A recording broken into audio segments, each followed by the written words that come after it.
Assalomu alaykum. Bugun qizilo'ngach stenozining davolash usullari haqida gaplashamiz.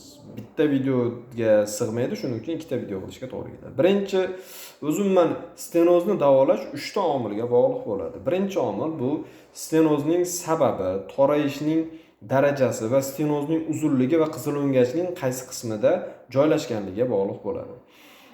Birinchi usul, ya'ni eng ko'p qo'llaniladigan usul bu bujlash usuli deb ataladi. Bujlash bu nima? Bujlash bu maxsus moslama, buj deb ataladi.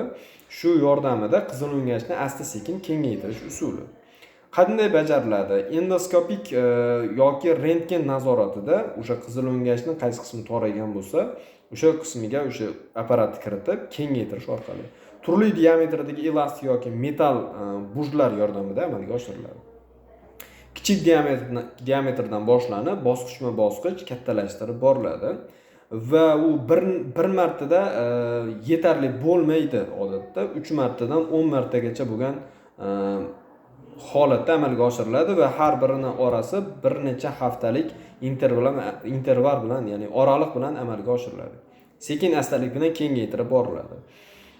Qachon samarali bo'ladi? Ya'ni chandiqli holatlarda, ya'ni qizilo'ngach jig'ildon qaynash bilan bog'liq bo'lgan torayib borishlarda yoki kuyishdan keyingi holatlardagi torayishlarda eng samarali usul hisoblanadi.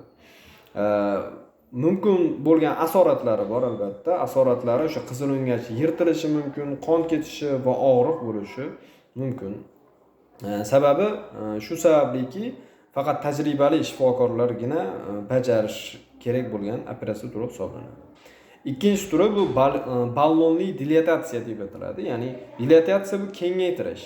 Qizilo'ngach ichiga ballon kiritib, o'sha toraygan joyga yetkazib borib, o'shani shishiriladi va tor joy kengaytiriladi. Boshqa turlardan afzalligi davolashni o'sha nazorati aniq, ya'ni ko'rib tura oladi. Travmasi kamroq, yirtilib ketmaydi, qonab ketish ehtimoli deyarli yo'q va zamonaviy va xavfsizroq.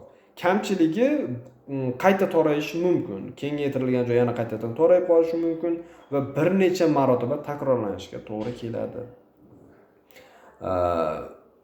Bu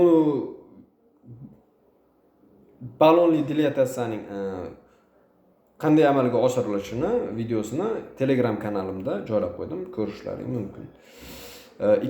Qolganini ikkinchi qismda gaplashamiz. Ismim Shukurjon, xirurgman, har kuni biror kasallik haqida ozgina gaplashamiz. Rahmat.